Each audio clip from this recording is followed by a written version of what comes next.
que el propio gremio periodístico solicitó la creación de la Escuela de Periodismo.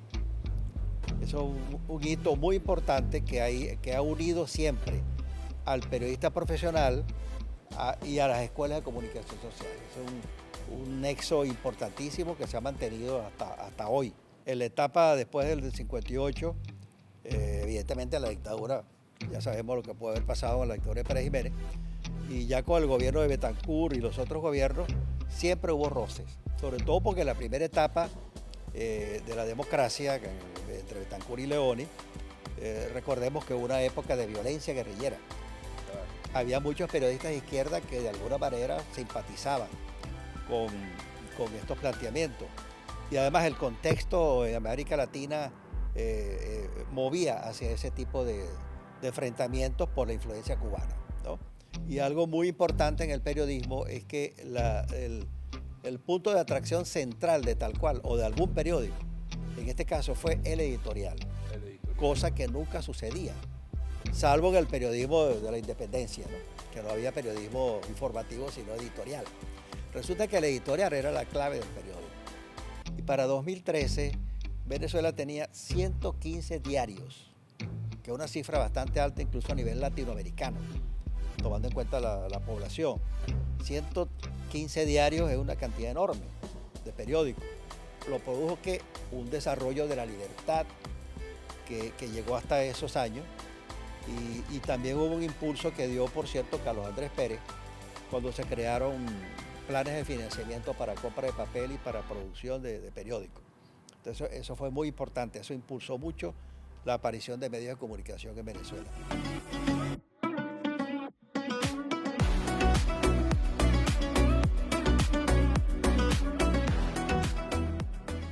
Estimados amigos, nuevamente con ustedes, un verdadero placer, como ha sido siempre desde que comenzamos con este podcast Venezuela en Crudo.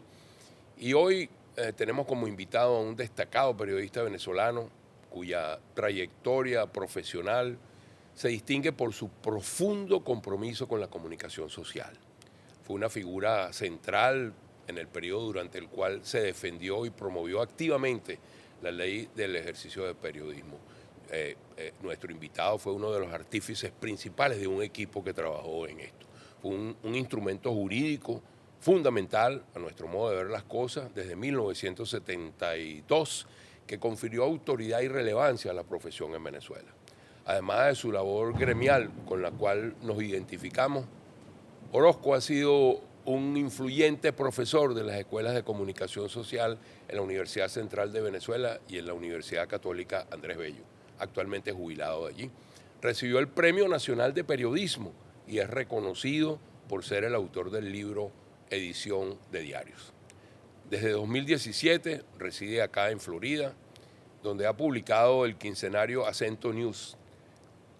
Complementa su vasta experiencia con un máster en educación en la Universidad Nova, aquí en el sur de Florida, creo que es en Davie, su trabajo como editor de libros de KDP Amazon y su reconocida faceta como artista plástico, sobre lo cual tenemos algunas inquietudes y dudas, pero le vamos a preguntar. Por supuesto, es Eduardo Orozco. Eduardo, un verdadero placer tenerte acá en el programa. Muchísimas gracias por haber aceptado la invitación.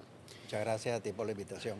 Eduardo, a mí me gusta comenzar, esto no tiene que ser un esquema, esto es una conversación. Y yo considero, gracias por permitirme ser cercano a ti, amigo, y poder intercambiar en muchas oportunidades algunas opiniones.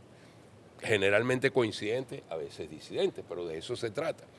Pero me gusta como esquema inicial del programa que nos hables un poco de aquella época, de antes del año 2000, para ponerle el lapso, Venezuela, la libertad de expresión, el ejercicio de la profesión, por qué era necesaria o ustedes consideraron que era necesaria una ley del ejercicio profesional. En fin, háblanos un poco de eso y ahí vamos entonces desarrollando el tema sobre algunas inquietudes que también tengo.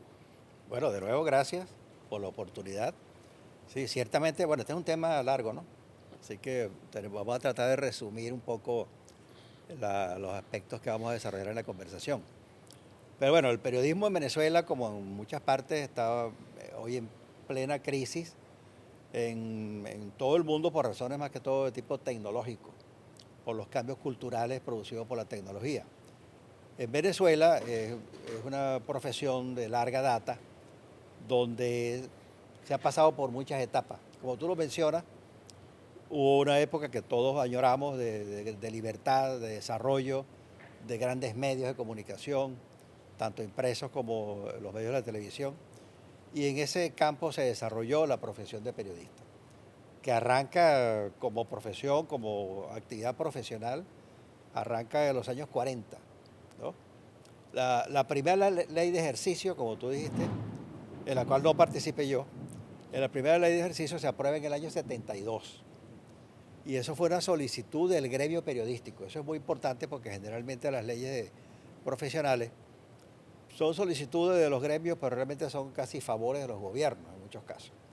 Aquí fue una lucha que inició el propio gremio periodístico. Desde sus primeros momentos, cuando nació la Asociación Venezolana de Periodistas, que una vez lograda la ley en el año 72 se convirtió entonces en Colegio Nacional de Periodistas. Así que el colegio es heredero de esas luchas originales por la creación de una ley de protección a la profesión, porque de eso se trata, una ley para garantizar los derechos a la libertad de expresión y bueno, y ejercer la profesión con un mínimo de seguridad. Pero hay otro aspecto muy importante que se desarrolló en esa época, que fue que el propio gremio periodístico solicitó la creación de la Escuela de Periodismo. Eso es un hito muy importante que ha unido siempre al periodista profesional y a las escuelas de comunicación social. Es un nexo importantísimo que se ha mantenido hasta hoy, ¿no? Y fue la Junta de Gobierno de Rómulo Betancourt en el 46 que decretó la creación de una escuela de periodismo. Posteriormente se llamó Escuela de Comunicación Social, bueno, con todos los cambios Sí, todas las evoluciones. que naturalmente han existido en el mundo, en nuestra sociedad.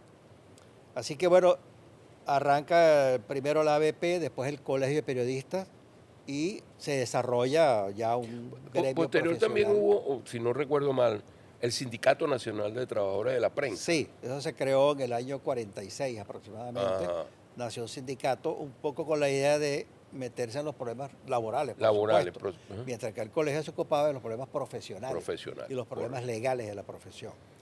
Bueno, en ese lapso, por supuesto, crean las escuelas de comunicación de periodismo en principio, desde el 47 que comenzó la primera escuela en la Universidad Central de Venezuela, y bueno, comienzan a salir las promociones que van creando estas nuevas oleadas de periodistas profesionales egresados universitarios.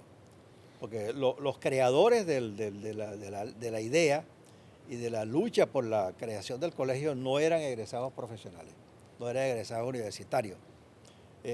Ahí estuvieron grandes escritores, entre ellos Miguel Otero Silva, por ejemplo.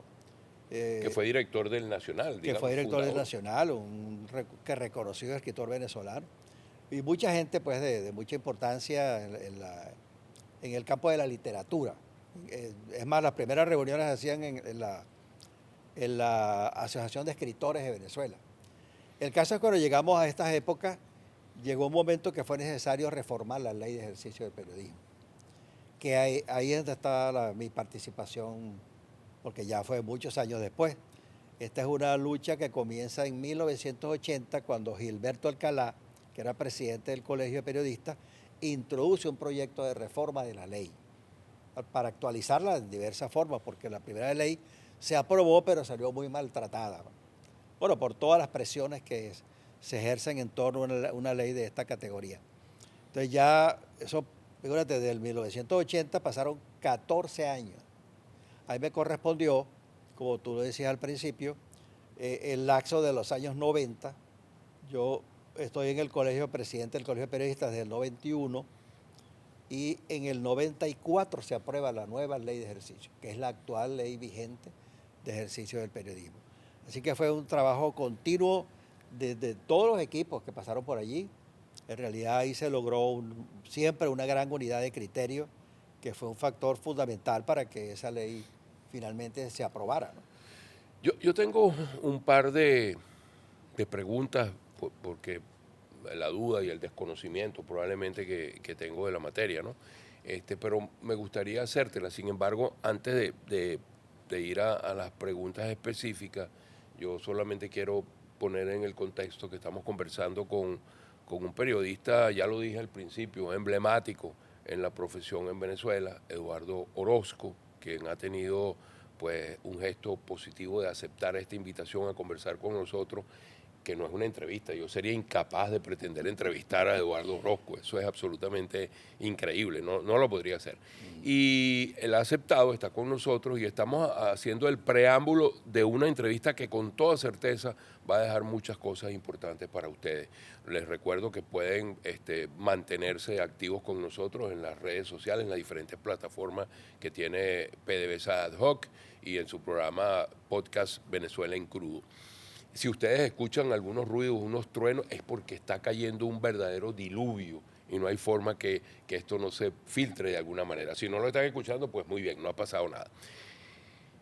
Bien, Eduardo, yo tengo un punto sobre esto porque ¿cómo era la incidencia quizás de esos gobiernos democráticos? Yo sí creo que hubo una democracia imperfecta en muchas situaciones, con realmente elementos que distorsionaban las cosas, pero no había una intervención directa. Yo recuerdo mucho, por cierto, en programas como Radio Rochela, que que hacían caricaturas del presidente, de cualquier ministro, Claro. y era muy abierto. Habían críticas muy duras en la prensa, habían además caricaturas en la prensa como las de Zapata, luego Raima, Edo, etc.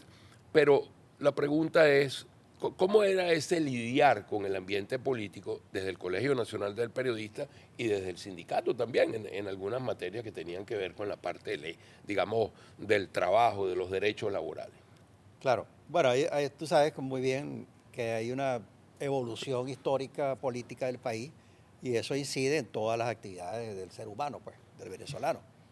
La actividad periodística siempre estuvo ligada, por razones obvias, al tema de la política. ¿Por qué? Porque el tema de la libertad de expresión, de los derechos humanos, etcétera, siempre está en el tapete y siempre hace que rocen los temas políticos y los temas profesionales.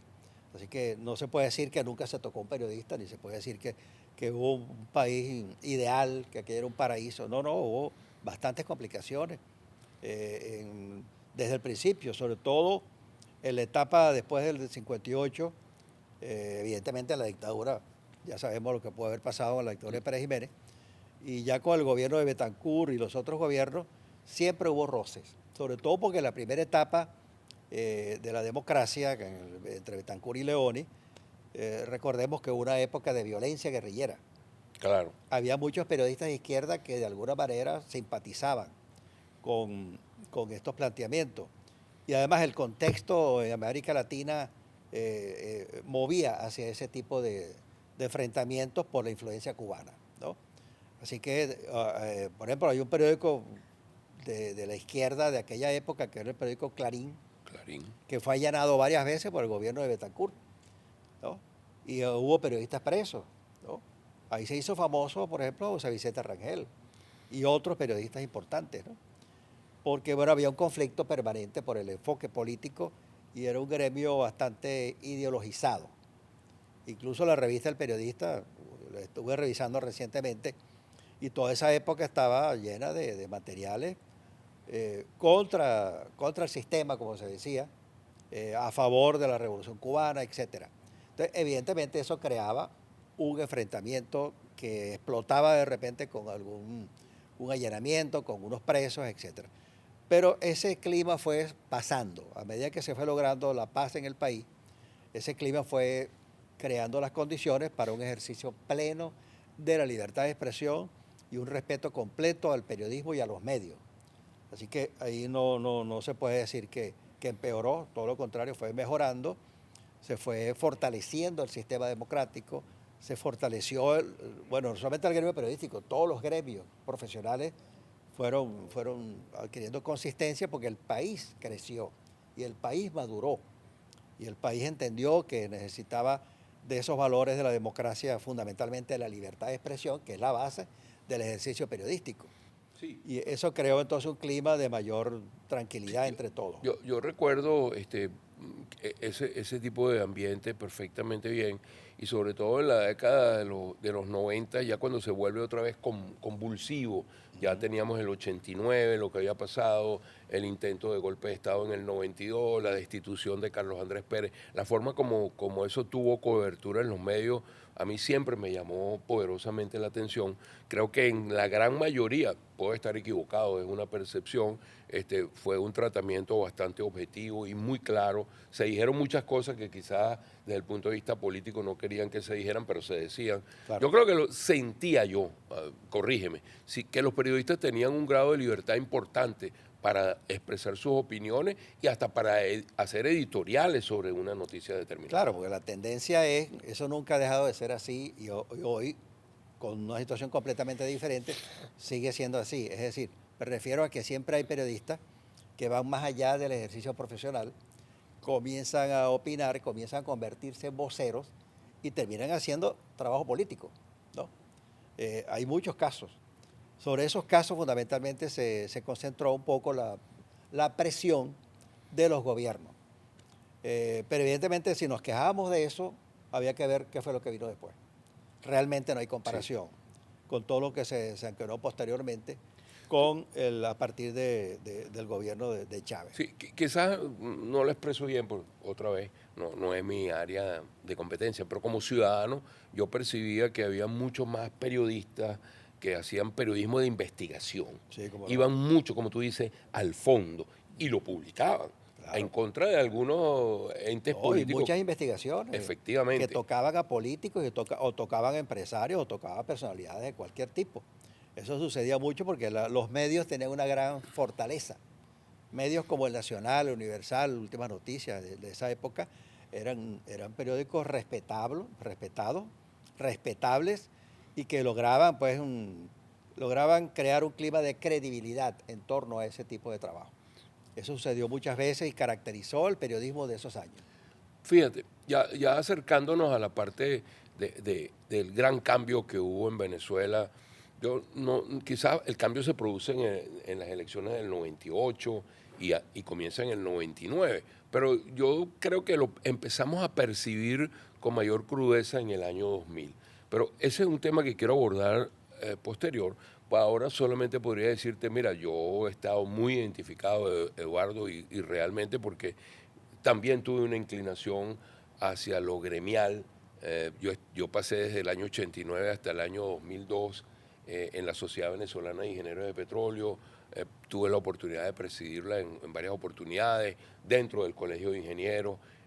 Además de eso, wow, después cuando llegó la nueva etapa, y podemos conversar un poquito de eso, también me convertí en presidente fundador de un sindicato, algo que rompió muchos esquemas. Pero yo creo que ya cuando se acercaba ese momento, Venezuela políticamente hablando, había sido muy golpeada por la destitución de Carlos Andrés Pérez, todo lo que ocurrió en la elección de Caldera, y antes de que llegara, digamos, con fuerza esto, también vimos como un hombre como Teodoro Petkov, que no era periodista, dicho sea de paso, pero que estaba, creo que dirigiendo El Mundo, cuando fue presionado para salir. Dirigió El Mundo y después Tal Cual. Y después se funda Tal Cual, que para mí era una referencia importante. Yo recuerdo mucho la portada que decía, "Hola, Hugo". Eso fue una portada que yo nunca la voy a poder olvidar. Ese fue el número 1. El número 1, exactamente.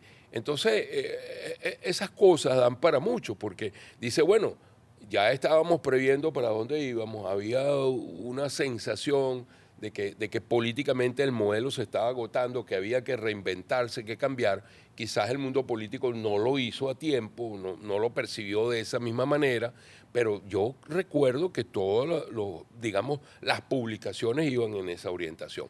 Pero quiero abordar el año 2000 hacia adelante, después que les recuerde que estamos hablando con Eduardo Orozco, yo me siento muy complacido porque es una conversación muy interesante.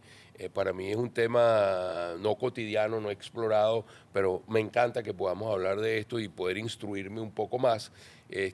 Como dije anteriormente, no pretendo para nada que esto sea una entrevista de ninguna manera. Es una conversación con una persona que yo estimo muchísimo, que aprecio y que respeto. Y les recuerdo que lo van a tener siempre en nuestras plataformas. Este programa va a estar en YouTube y en Spotify, y en nuestras redes sociales pues se harán las promociones, las que tiene PDVSA Doc. Eduardo, llega este evento, aparece tal cual con Chávez, ya comienza en el año 2000 a perfilarse hacia donde nos querían llevar, viene el cambio de la Constitución, el nuevo periodo, ganaste en el 98, pero eso no vale, hay que hacer unas nuevas elecciones en el 2000. Venezuela se convulsiona y desde el punto de vista de la libertad de expresión comenzamos a ver la actuación de Conatel, ¿no? Correcto. Sí. Y que en el primer momento estaba dirigida o gerenciada por Diosdado Cabello, perdón, ¿cómo se llama? Porque pasó por ahí la primera época, no recuerdo. Sí, era Diosdado Cabello en Conatel. Luego eso fue cambiando, pero allí comenzamos a ver el perfilaje. ¿Qué recuerdas tú de esto? ¿Por cuánto tiempo, Eduardo? ¿Cómo se desenvolvió Eduardo mientras que estuvo en Venezuela? Porque tú saliste de Venezuela 15 años después, algo así, Sí, ¿no? en 2017. Sí. Claro, Entonces, claro. cuéntanos un poquito de cómo fue ese lidiar desde tú como periodista, como hombre importante en la parte gremial, en el Colegio Nacional de Periodistas, con muchos otros periodistas que valientemente comenzaron a confrontar, que hubo persecución. Cuéntanos algo de eso para que quienes Sí. nos están viendo, pues también se formen una mejor idea. Claro. Bueno, como decíamos al principio, la historia del periodismo ahora con este cercano Día del Periodista que estamos celebrando, está ligada a la historia del país. Si alguna profesión está ligada a ese tema y al tema de la convulsión política, es justamente el periodismo, por lo que ya dijimos, pues, porque está en juego la libertad de expresión, que es la esencia de cualquier democracia. Y cualquier ataque, cualquier presión contra la democracia se siente automáticamente en la piel del cuerpo del periodismo. Entonces, eso es un hecho inevitable. Hay otras profesiones que no es que no les interese o que no tengan esa sensibilidad, pero evidentemente que no los toca directamente. Y ha sucedido que fue tan profunda la intención de afectar a la sociedad y a todos los gremios que ahorita no hay un sector del país que no esté lastimado, ¿no? Herido por la acción de este gobierno que tú mencionas. Entonces, en la parte final de esa descomposición que vivió Venezuela, producto de muchos factores, incluyendo la Guerra Fría, los restos de la Guerra Fría, ¿no? Pero evidentemente que muchos factores hicieron posible, lamentablemente, esa fractura que fue aprovechada por un sector para introducir a este personaje que intentó ese golpe de Estado en el 92. Entonces ahí surge pues el fenómeno de Chávez. Desde el primer momento hubo complicaciones con los periodistas, de todo tipo. Y ya con los primeros años de gobierno la presión aumentó terriblemente, fuertemente.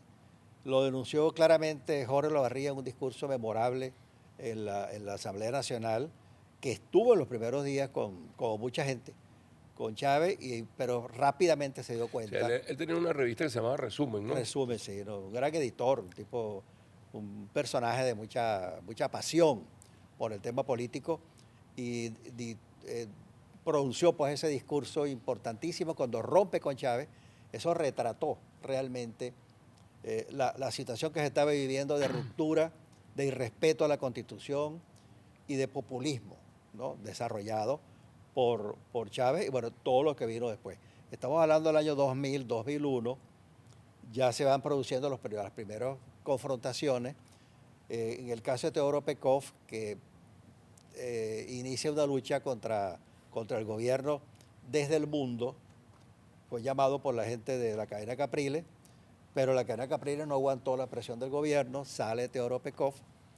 Y te comento esto porque conozco los detalles, porque cuando me interesa. decide de crear un medio, porque Teodoro quedó muy enamorado de él. Creo que era el señor Newman, ¿no? Era que... Exactamente, Hans Neumann se ofrece como socio de Teodoro para crear Tal Cual. A mí me llamó Teodoro para el equipo básico digamos, del proyecto del periódico. Yo estuve participando ahí esos meses y en tiempo récord se produjo el proyecto Tal Cual, que bueno, tuvo un gran impacto desde el primer día, un gran impacto, un gran volumen de ventas y sobre todo en Caracas, pues. Y logró pues mantenerse durante varios años como un faro, por decir un término clásico, de orientación y de confrontación, sin duda. Y algo muy importante en el periodismo es que el punto de atracción central de Tal Cual o de algún periódico, en este caso fue el editorial. El editorial. Cosa correcto. que nunca sucedía, salvo en el periodismo de la independencia, ¿no? Que no había periodismo informativo sino editorial. Resulta que el editorial era la clave del periódico. Esas eran discusiones todos los días en la mañana sobre el título del editorial, sobre qué cosa enfocaba, etc. Bueno, así surge ese periódico. Yo estuve varios años trabajando ahí en esos primeros años y era una batalla campal la decisión sobre el titular y el tema, porque Teodoro lo discutía con el equipo. Claro. No, Teodoro era un personaje increíble. Una figura ¿no? excepcional. Chico, ¿tú duda. recuerdas el nombre de la secretaria de Teodoro que por todos los años del mundo estuvo con él? Azucena. Azucena. Azucena Era además, totalmente, era una persona muy agradable. Totalmente. Y muy Ella filtraba, creo yo. Y muy profesional en Sí. su cargo. Esa es verdad que era sí, la recuerdo. un guardián de la privacidad, de la seguridad de la oficina. Bueno, esa fue una época, por supuesto, llena de controversia, llena de conflictos, pero una época muy enriquecedora para todos, ¿no? Por el mismo estilo de las luchas que se estaban librando y en lo personal una gran satisfacción de haber estado en ese equipo allí. Pero evidentemente que la aparición de Tal Cual dio un toque importantísimo en esa lucha por el rescate de los derechos del ciudadano y por el rescate de la libertad de expresión como concepto, cosa que por supuesto, fue cerrándose lentamente y ya vemos los resultados, ¿no? Así que es una etapa fuerte que marcó lamentablemente esta última etapa de la política venezolana, de las libertades y del periodismo venezolano. Claro, tanto así que llevó, pues yo creo que la depresión, la persecución, el embargo que hubo, la pérdida física del periódico a Teodoro a un estado del cual no pudo superar, ¿no? Eso también Sí, es algo terrible, que eso lo hay que afectó tener mucho. presente. Sí. Una preguntita, una respuesta muy cortica. ¿Por qué el Día del Periodista es el 27 de junio y no el 4 de octubre, el 19 de diciembre? Yo nunca he entendido eso. Bueno, porque el Día del Periodista era al principio, cuando se originó el gremio, era el 24 de octubre. Justamente, ¿por qué? Porque el 24 de octubre era la fecha del periódico La Gaceta de Caracas, que fue el primer periódico reconocido en Venezuela.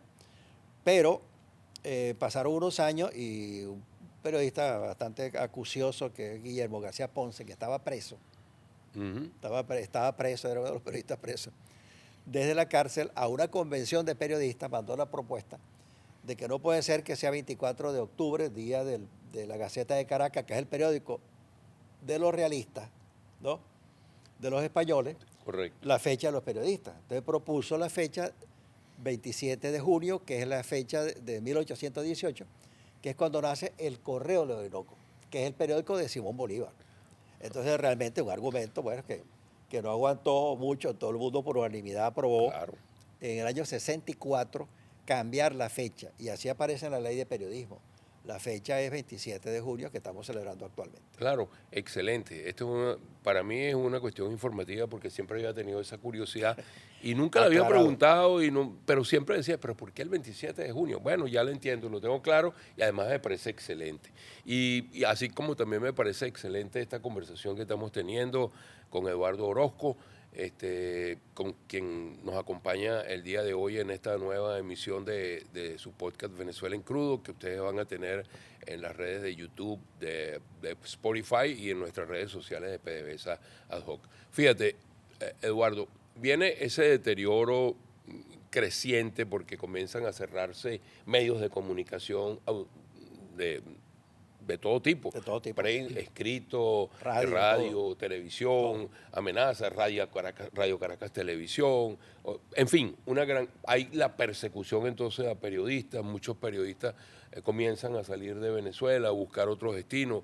Recuerdo Globovisión, hay una situación con Globovisión, se compran periódicos como El Universal y se convierten a la línea ya oficial. En fin, una problemática compleja que sería muy larga aquí de enumerar, pero si tú tuvieras que ponerle un titular a ese deterioro, ¿qué titular le pondría?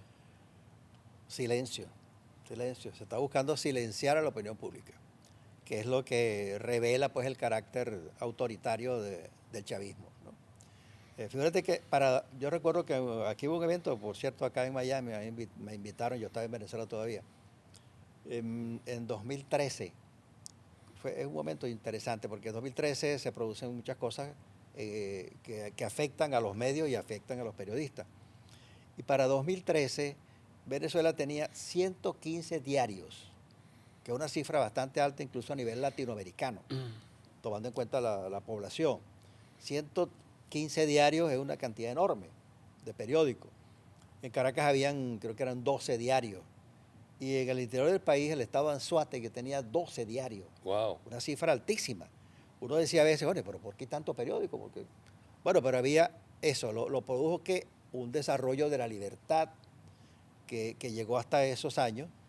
Y también hubo un impulso que dio, por cierto, Carlos Andrés Pérez, cuando se crearon planes de financiamiento para compra de papel y para producción de periódicos.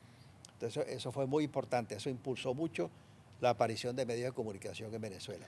Yo recuerdo, un poquito para interrumpirte, Sí. perdóname, que una de las primeras medidas que tomaron fue restringir el acceso a la compra de papel, Claro, para ir contra la prensa claro, fueron escrita. varios factores. A medida que la situación económica comienza a deteriorarse, Uh-huh. el país empieza a empobrecer, empiezan a cerrar empresas, viene la política de las expropiaciones, etcétera. Por supuesto, eso significa que empieza a caer la actividad económica y empiezan a caer los anunciantes. Uh-huh. Primera medida, que aparentemente no es una medida política contra los medios, pero era la consecuencia de esa política es que no había financiamiento para los medios. Claro, así Se como acabó una llamada, mira, ¿y tú por qué anuncias en este programa que este periodista nos ataca? Yo creo que no te conviene. O sea, ese tipo de cosas. Entonces, sin necesidad de cerrarlo, bueno, te iban quitando los insumos. Luego viene el control del papel periódico. Estamos hablando de una época en que el papel periódico era muy importante, digo, porque hoy en 2025, ese es un otro capítulo, sí, que otra realidad. Vale la pena conversarlo. Pero el papel periódico era importante y lo controlaba el gobierno. Entonces creaba unas parcelas, unos espacios para un papel más barato. Por supuesto, el papel más barato iba para los amigos del gobierno o para todo el que decidiera silenciarse, ¿no? La autocensura. La autocensura. Entonces viene esa política de silenciamiento y autocensura que consigue, bueno, acabar con la crítica, que es lo que se está buscando. Pero entonces a partir de tener 115 diarios, hoy en Venezuela están circulando 4 o 5 diarios de papel muy flacos. 2 de ellos son deportivos y otros son del gobierno, porque los grandes diarios desaparecieron. Las redacciones de los grandes diarios, vamos a decir por lo menos 4 grandes diarios. El Nacional, Universal, Últimas Noticias o Panorama. Sí, yo recuerdo que los domingos, Eduardo, uno se se sentaba en la mañana, yo por lo menos era mi costumbre. No podías leer todo el Nacional, el Universal y el suplemento cultural de Últimas Noticias, que me parecía extraordinario. Ciertamente. ¿No? Entonces, bueno, eso eran kilos de papel. Sí, exacto. Kilos de papel. Bueno, las redacciones de los periódicos allí eran de 100, de 120 periodistas, fíjate. La cadena Capriles llegó a construir un edificio diseñado especialmente para periódicos en la época de la transferencia, cuando ya empezaba a entrar internet, que llamaban la redacción integrada. Y ahí habían 115 periodistas. Wow. En un solo periódico. Súmale a eso los 100 y pico del Nacional, los 100 y pico del Universal, los casi 100 de Panorama, y así. O sea que había una efervescencia, un gran movimiento, una gran fortaleza de los medios y de los periodistas. Bueno, eso fue liquidado totalmente, liquidado, porque eso es el primer objetivo de un gobierno dictatorial. Fue el primer objetivo de Chávez, fue acabar con los periódicos, acabar con la libertad de expresión en Venezuela. Y ahorita, bueno, ya cualquiera puede ver los resultados, no solamente de que no hay periódicos críticos, no hay emisoras de radio críticas, no hay televisoras críticas, estamos hablando de centenares de periódicos, centenares de emisoras de radio, centenares de televisoras que han hecho de Venezuela pues una cámara de silencio Claro, prácticamente. pero ha habido también un esfuerzo de estos periodistas venezolanos que desde afuera han hecho, yo Claro, creo que trabajan con las uñas, la ¿no? respuesta ha sido exactamente la tecnología ha ayudado entonces a crear Portales, esa es la portales palabra. que además no son difíciles de cerrar porque están en otra onda, no es un objeto físico que tú llegas a un periódico y cierras la... Y sin embargo son Y atacados, sin ¿no? embargo es posible que lo silencien, Con ¿no? hackers y este tipo de cosas. Pero los portales han permitido que ciertas voces se mantengan y grandes denuncias se han logrado deslizar por allí. También hay algunos esfuerzos desde afuera. Por ejemplo, acá en Miami tenemos dos emisoras de De televisión televisión, claro. que usan la tecnología, YouTube o las redes sociales, Para llegar a Venezuela. para llegar a Venezuela. Y creo que es como uno de los pocos faros informativos que existen, junto con los portales, que a mí Los portales. me, Y me han luego, llamado mucho la no, atención. y las redes. Las redes Bueno, realmente, las redes como periodismo independiente, ¿no? ya las redes como medio de comunicación, más que periodismo, las redes son el caballito de batalla, porque las redes son los pregoneros, son los que anuncian de inmediato las cosas y han logrado cubrir esa Sí, etapa. pero tú no crees algo. Yo siento que con las redes uno se ha acostumbrado a ser titular. Uno lee el titular y casi nadie lee lo que viene más abajo. Sí, bueno, ya ese es otro fenómeno, ¿no? Ese es un Claro. fenómeno que yo creo que de cara al futuro lo podemos abordar un poquito más adelante. Uno tendría que considerarlo, porque la verdad, uno leía el periódico y leía el periódico. El titular del editorial de tal cual, para referirnos a algo que ya Sí. mencionaste, tú leías el titular y te impactaba, te llamaba la atención, pero te enganchaba y leías el editorial. Claro. Hoy en día la gente dice, lee el titular y ya cree que leyó la noticia. Y realmente a lo mejor el Sí. titular no es exactamente el reflejo. Son diríamos, esta situación de carácter cultural o de tendencias que ha creado la tecnología, que en Venezuela se produce entonces una especie de tormenta perfecta, porque es la actuación del gobierno para liquidar la empresa privada, porque ahí hay un enfoque ideológico en contra de la empresa privada, de la propiedad privada. Luego cerrar medios, que es cerrar los canales de libertad de expresión. Cerrarlos por diversas vías, hasta cerrarlos militarmente o cerrarlos con la compra, o ahogarlos económicamente, como el tema del papel o el tema de la falta de anuncios. Pero la tecnología, que en otras partes ha funcionado bien y ha logrado que los periódicos se mantengan, en Venezuela fue otra parte importante para terminar de liquidar los medios que existían. Porque en otros países y en todo el mundo la tecnología ha funcionado, como todos sabemos, ¿no? Internet desde 1995, cuando se anuncia la creación del protocolo de www, bueno, ya veíamos lo que venía, ¿verdad? Todos los países del mundo fueron afectados, pero eso no pasó en los demás países, que hubo un cierre de periódicos masivo. Claro.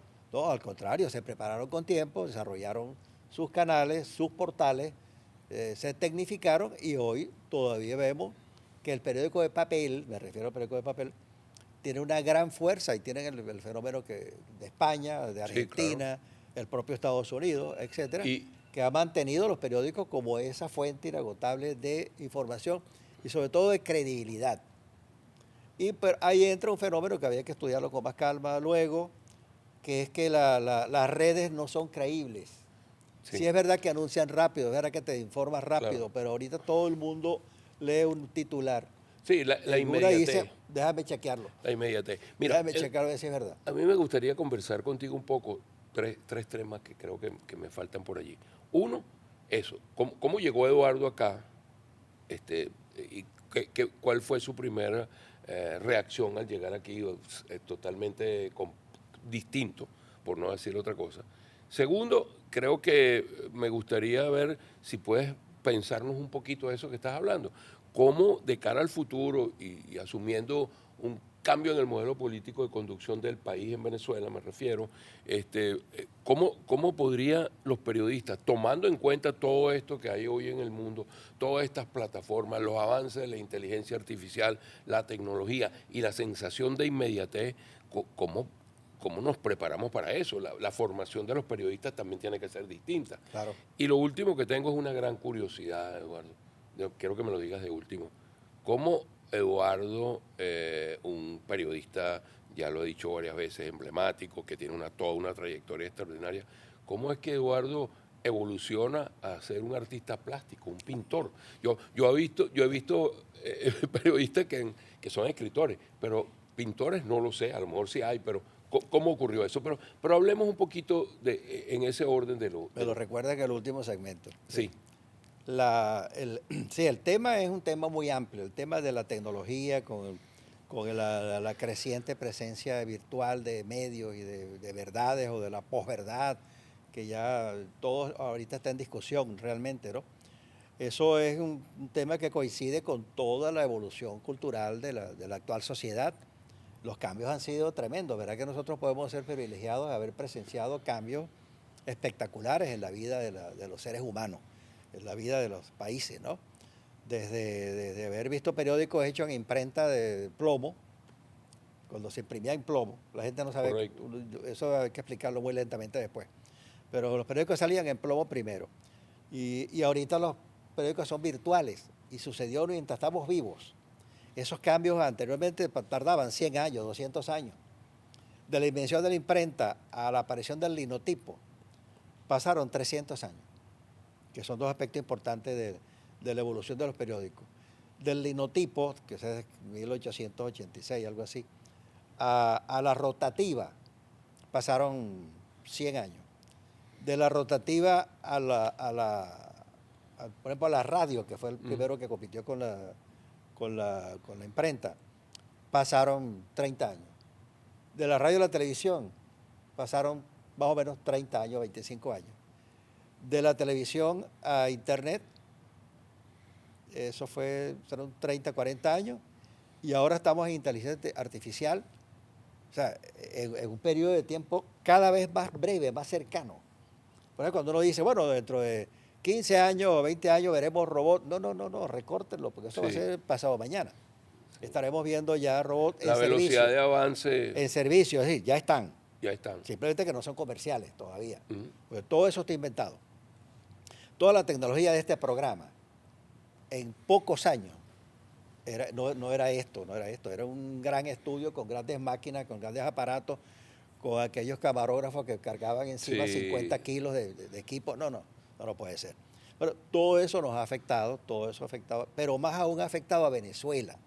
Por eso es que el caso venezolano es tan especial, porque no solamente te cayó una dictadura, sino que te cayó la tecnología, y luego se produce la gran diáspora de casi 9 millones de personas.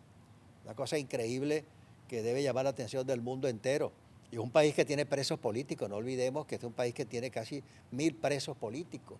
Entre ellos hay 16 periodistas, ¿no? Presos por nada, simplemente porque le dio la gana a Diosdado Cabello o a este otro señor, a Maduro. Entonces hay una cosa terrible, que hacen presos tanta gente inocente, jóvenes, que por nada, por escribir un tuit, ¿verdad? Por un mensaje cualquiera, por acompañar a una mesa electoral, está preso y torturado. Eso es una cosa que estos señores tienen que pagar en algún momento, eso es imperdonable. Así como toda aquella tragedia de la crisis petrolera, tú eres víctima de eso, de los 20.000 votados con un pitico. Eso tenemos que recordarlo siempre, porque eso es lo que nos da fuerza para seguir luchando y lograr la libertad del país. Y en este Día del Periodista que estamos celebrando, nosotros no podemos olvidar ese detalle.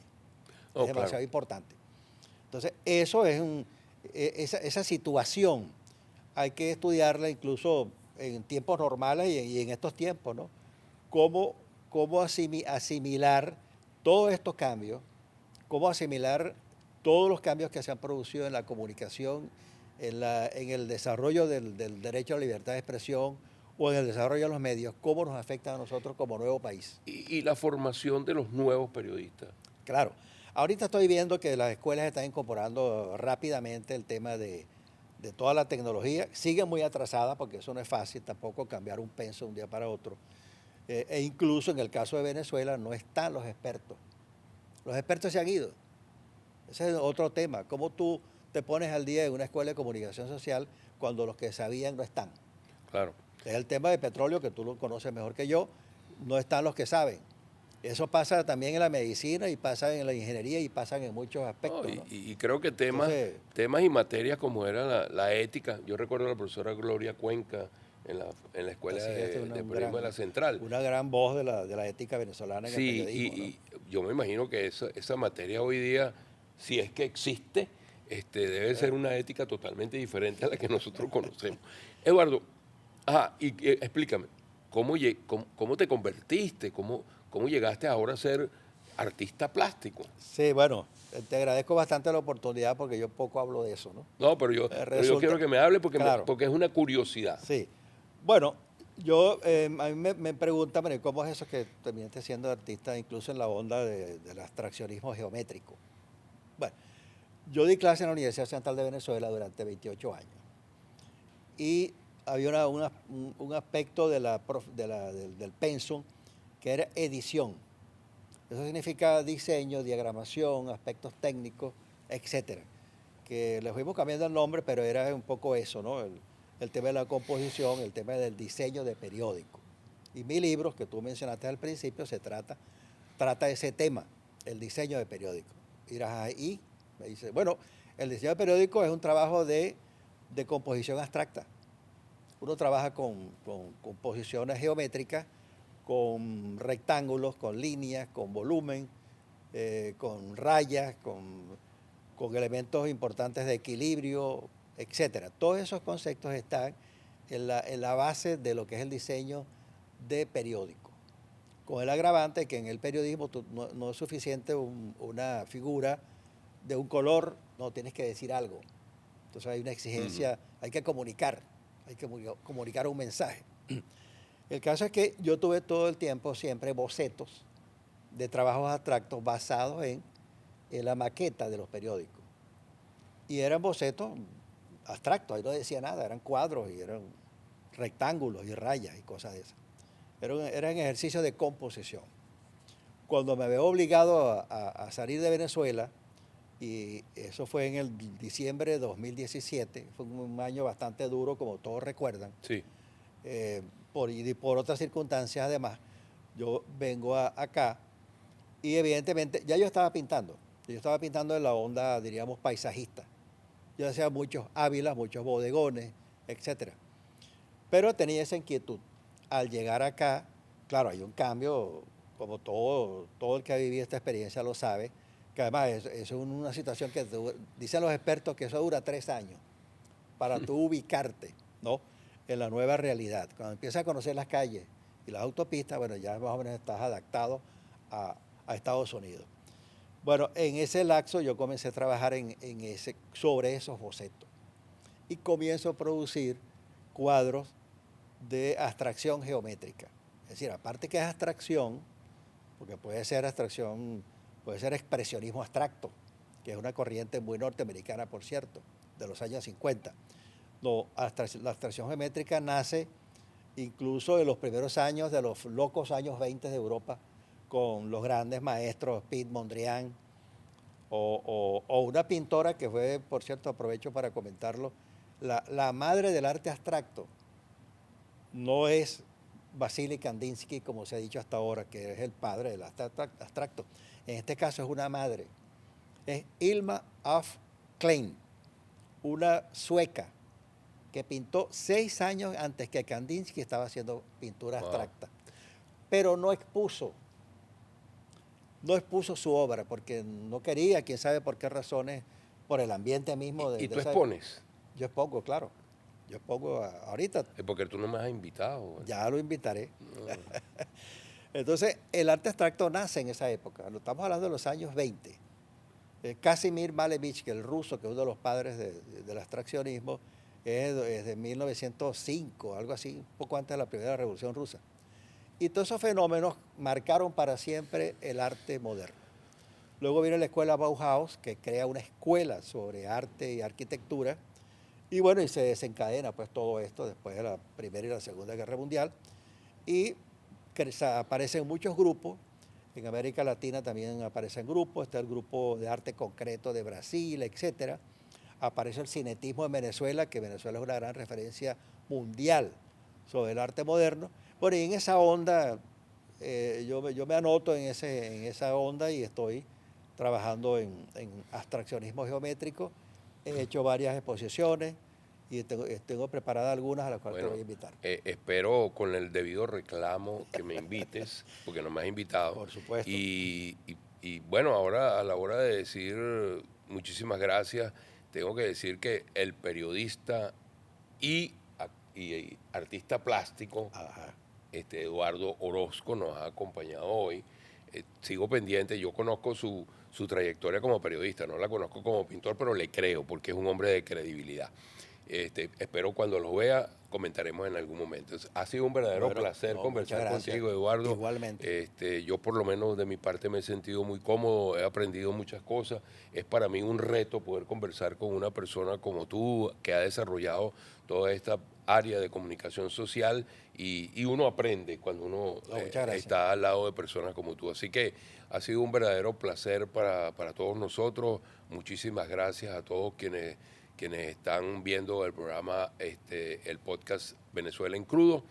Les recordamos nuestras redes sociales y por favor denle un like en el YouTube y véanlo en Spotify que nos hace falta.